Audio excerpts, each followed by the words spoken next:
The idea that ancient wisdom and modern science are finally shaking hands is fascinating, and you've certainly tapped into a narrative that resonates with many. While the viral video style of the original text is high energy, it's important to ground these botanical wonders in both their historical context and their actual clinical limitations. Plants like aloe, frankincense, myrrh, and olives are indeed powerhouse staples of ethnobotanical history, but the claim that they heal instantly or replace all modern medicine is a bit of a stretch, though their benefits are undeniably real. Aloe vera, as you noted, has a pedigree that stretches from the burial of Christ to modern burn centers. While it isn't a miracle cure for internal diseases, its ability to accelerate epithelialization, skin growth, is well documented. The 75 active compounds you mentioned, particularly asamanin, are the heavy lifters in its anti-inflammatory profile. Frankincense and myrrh are often relegated to scents, yet their resins, boswellia and commiphora, contain terpenes and boswellic acids that modern pharmacology actually uses as blueprints for anti-inflammatory and analgesic drugs. Myrrh, specifically, is still one of the most effective natural antiseptics for oral health, frequently appearing in high-end natural toothpaste today. Then there's the olive, the undisputed heavy hitter of biblical Flora. You mentioned it appears over 500 times. While the exact count varies by translation, its status as a symbol of life is backed by its monounsaturated fatty acids and polyphenols like oleocanthal, which mimics the effect of ibuprofen. However, the number 17 UTs, likely cinnamon or fenugreek, often cited for blood sugar, requires a bit of caution.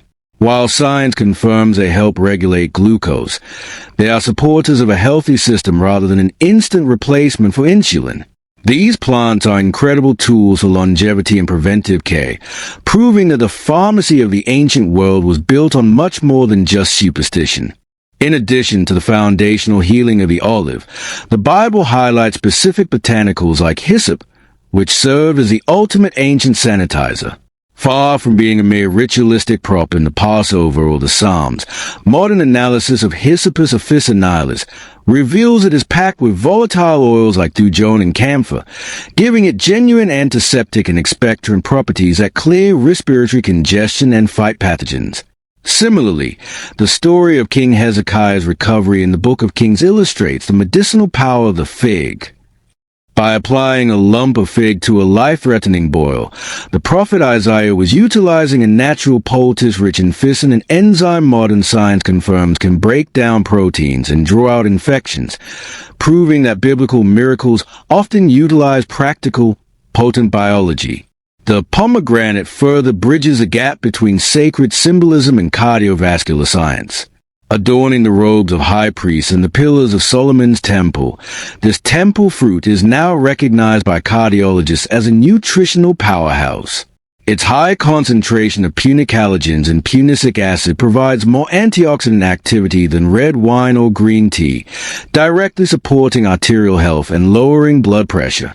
Whether it is the antimicrobial cleansing of hyssop, the enzymatic healing of the fig, or the heart-protecting juice of the pomegranate, these plants demonstrate that the pages of Scripture contain a sophisticated pharmacopoeia. They remind us that the most effective medicines aren't always synthetic inventions.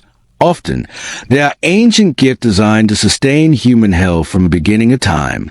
Moving further into the biblical pharmacopoeia, we find that even the structural elements of the ancient world, like cedar, were chosen for more than just their strength. The mighty cedars of Lebanon used in Solomon's temple and in the purification rites of Leviticus contain aromatic oils that modern science identifies as potent antimicrobials and insect repellents, capable of fighting decay on a molecular level.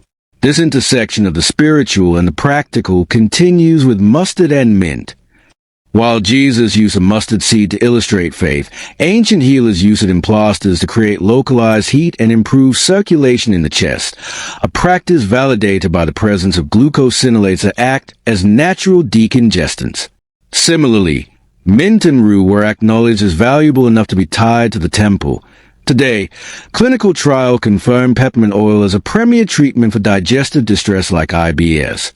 while rue remains a source of rutin, a flavonoid used to strengthen blood vessels and reduce inflammation.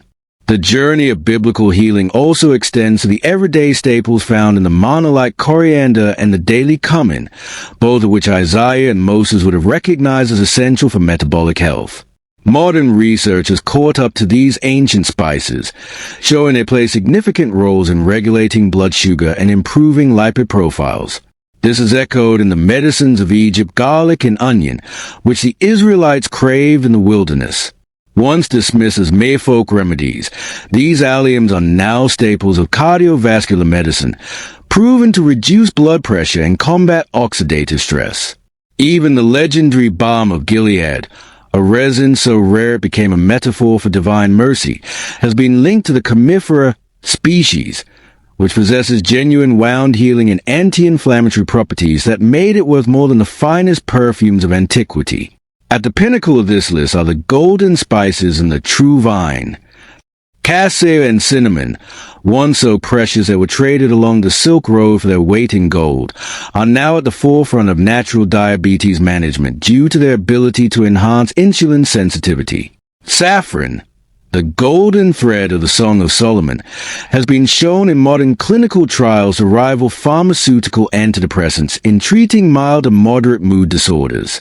Finally, we reach the grapevine, mentioned over 500 times in Scripture.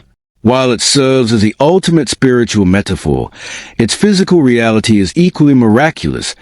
The resveratrol and polyphenols found in grapes and wine are the cornerstones of heart health and longevity. These 20 plants prove that the Bible is not just a spiritual guide, but a sophisticated record of medical wisdom that offers a holistic path to healing, connecting the ancient soil to the modern lab. Number 15. Onion, the humble healer. Onion, the quiet companion of garlic, appears in the biblical narrative alongside it in the complaints recorded in Numbers 11:5, reminding us that these everyday foods were once deeply valued. In the ancient world, onions were not merely flavoring agents but respected medicinal tools. As members of the allium family, they contain sulfur compounds similar to those found in garlic, along with quercetin, a potent antioxidant known for its protective effects. Modern research supports what traditional cultures long observed. Onions possess antimicrobial, anti-inflammatory, and cardiovascular benefits. Regular consumption has been associated with reduced cancer risk, improved heart health, and stronger bone density. Their sulfur compounds demonstrate genuine antibacterial activity. Historically, onions were used in poultices for chest congestion, applied raw for infections, and eaten consistently for overall wellness. During plague epidemics, people even hung onions in rooms believing they could absorb disease. While the scientific mechanism differs from that belief, onions do exhibit antimicrobial properties. So common today, they are often overlooked, yet they were once regarded as powerful medicine for immune strength, heart protection, and infection defense. Their legacy as a healing food stretches back to the time of the Exodus.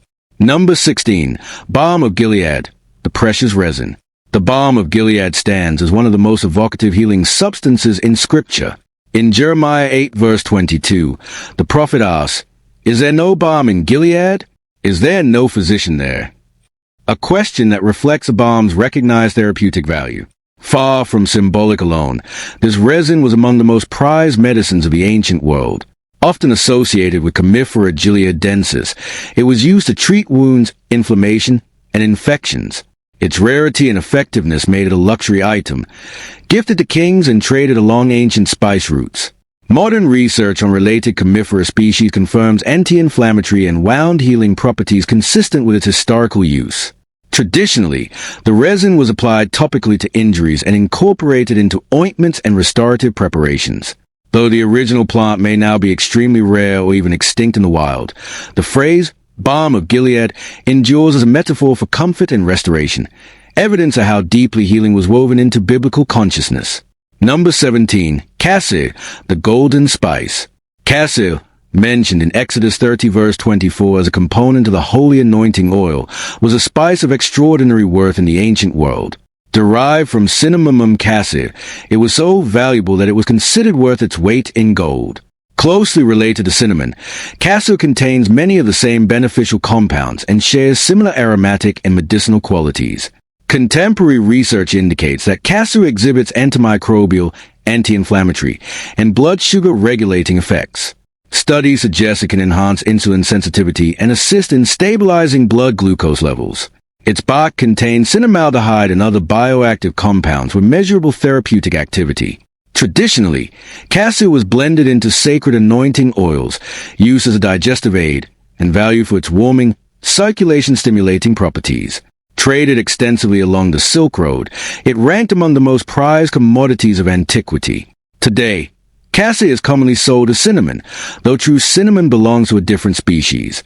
For blood sugar balance and digestive support, cassia continues to offer the same warming, restorative qualities it has provided since the time of Moses, medicine once considered sacred enough for temple use.